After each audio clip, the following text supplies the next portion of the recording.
All right, everybody, we are back with another team preview. This time we had Vlad Jr. crew. And I'm just going to jump right into the poll question. Chris and Kamish have the best lifetime records. Who is the better team? I don't think that's a fair question to ask.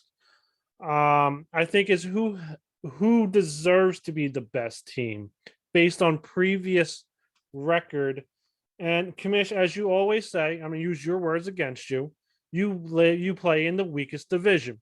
So if you play in the weakest division, that means you get more wins. So by de facto, Chris deserves to be the better team, and that is why I voted for Chris. Yeah, I mean, no offense to Chris because he is a great owner, but I voted that he's not. I do think that my team's a bit better, and I would kind of disagree with you a little bit because I have you in my division, I have Lucas in the division. You guys are original owners. And then there's Stuart, who already's won a championship, right? Didn't he win one? Yep.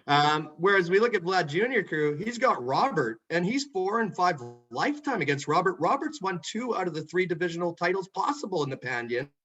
Then we all know what Chris and No More has done to that team he hasn't drafted. It's been a disaster. And Chris and Vlad Jr. crew is actually 7-1 lifetime versus Susie and Zebras. He's owned Zebras. So, I would think, honestly, Chris is in the easier division, to be perfectly honest with you. But that's just my opinion. Yeah, I mean, if you're to play the devil's advocate there, you're saying, oh, Stewart won a title, so did No More. Good point. But going to the teams, what they are now, like if you were like, what team do you want this year? Give me your team, hands down. Hands down, give me your team. But who do I think deserves the best title or the best record? I'm going to go with Vlad Jr. And that's how I'm going to settle it. Saying, give me what team? Davis Mills, QB2, no. His running back room, no. His tight end room, yes. I'll take Darren Waller and TJ Hawkinson. But if I'm him, I'm looking to trade Darren Waller. I don't know how much time he's left. This is Dynasty. This is not, a 5 or 6 player keeper league. His wide receivers, besides Marquise Brown and Cup, Cordell Patterson, I think is just going to play wide receiver this year. I'm not a fan of them either. So yeah, I think his team is not that good. Kind of looking at the rest of the division, though, they don't scare me either. So yeah, I think he has a chance to win the division still, but it's he needs to make some moves this offseason.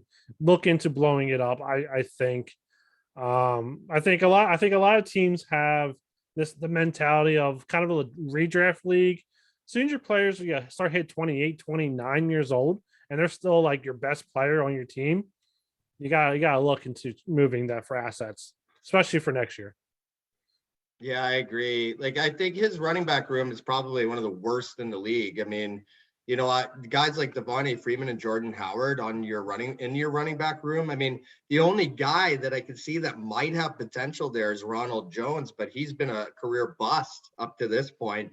And I honestly think even extending further than what you were saying, looking at the IDPs, I think he's got questions to some of the linebackers too, like Bobby Wagner. How much time does he have left? Like maybe a year or two in LA. Devin Bush, the 5th-year option wasn't picked up, so he's kind of turned out to be not really the best pick that, or obviously the player the Steelers wanted him to be. Otherwise, they would have picked up that 5th-year option. So I think it's a transition year here for Chris to some degree, just because the running back room is that bad. He's going to need Russell Wilson to have a career year in Denver, which obviously could be possible with the amount of hype that's been happening there. But the fact that he has 2 Arizona receivers also going to hurt him, Marquise Brown and Rondale Moore. They might do good in those first 6 games, of course, with Hopkins out. But when Hopkins comes back, one of those guys is going to suffer. And it's going to make Chris and Vlad Jr. crew suffer too on a weekly basis. Yeah, and honestly, going to your point of running back room, his might be the worst. And I only got 4 wide receivers on my team. running backs on my team. And then what gets even worse for him, he doesn't have a first-round pick. He has, a round 2, a round 4. He doesn't have a third rounder. He has a 5th, 2 6th, 1/7 and 2/8. It's going to be a tough year for him this year. Yeah, and that's all you can really say at this point. Yeah, he made a trade that I think is going to blow up in his face, and he traded Michael Thomas and I think a 1 and a 3 to get Marquise Brown. Like, you know, I know what he was trying to do. I think he was trying to chase a championship last year.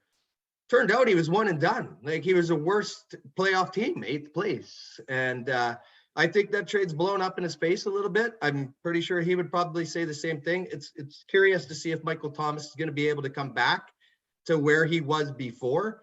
But now that obviously Marquise Brown's on Arizona and he had more, that's where it kind of blows up in his face a little bit. And I think that's going to be a challenge. And I think that Pandian division is wide open. And man, I wouldn't even be surprised if Robert might even have a chance to find a way to be a Triple Crown winner in that division, which would just make me laugh my ass off, to be honest. It's like the old US division. Oh, it's awful.